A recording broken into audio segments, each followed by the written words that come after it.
இமாச்சல பிரதேசத்தில் கனமழையால் ஏற்பட்ட நிலச்சரிவில் பேருந்து மீது மிகப்பெரிய பாறை விழுந்ததில் 18 பேர் பரிதாபமாக உயிரிழந்தனர். இமாச்சல பிரதேச மாநிலத்தில் கடந்த சில தினங்களாகவே கனமழை பெய்து வருகிறது. இதனால் மாநிலத்தின் பல பகுதிகளில் மக்களின் இயல்பு வாழ்க்கை பாதிக்கப்பட்டுள்ளது. இந்நிலையில் பெலாஸ்பூர் மாவட்டம் பாலுகாட் என்ற இடத்தில் நேற்று 30 பயணிகளுடன் சென்று கொண்டிருந்த பேருந்து மீது நிலச்சரிவால் ராட்சத பாறை விழுந்தது. மரோட்டன் என்ற இடத்திலிருந்து குமார்வின் என்ற இடத்திற்கு சென்ற பேருந்தின் மீது பாறை விழுந்ததில் பேருந்து முற்றிலுமாக நசுங்கி சேதமடைந்தது. பேருந்தில் இருந்த 18 பேரும் உயிரிழந்தனர். உள்ளூர் மக்கள் உடனடியாக மீட்புப் பணியில் இறங்கினர். காவல்துறை மற்றும் பேரிடர் மீட்புக் குழுவினரும் விரைந்து சம்பவ இடத்திற்கு வந்து பேருந்துக்குள் சிக்கிக் கொண்டவர்களை மீட்கும் பணியில் ஈடுபட்டனர். பேருந்தின் மேற்கூரையை அறுத்து உள்ளே சிக்கியிருந்தவர்களை மீட்டனர்.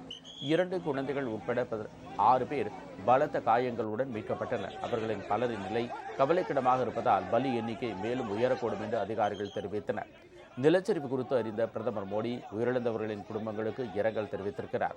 மேலும் உயிரிழந்தோர் குடும்பங்களுக்கு தலா 2 லட்சம் ரூபாய் நிதி உதவி வழங்கவும் உத்தரவிட்டுள்ளார்.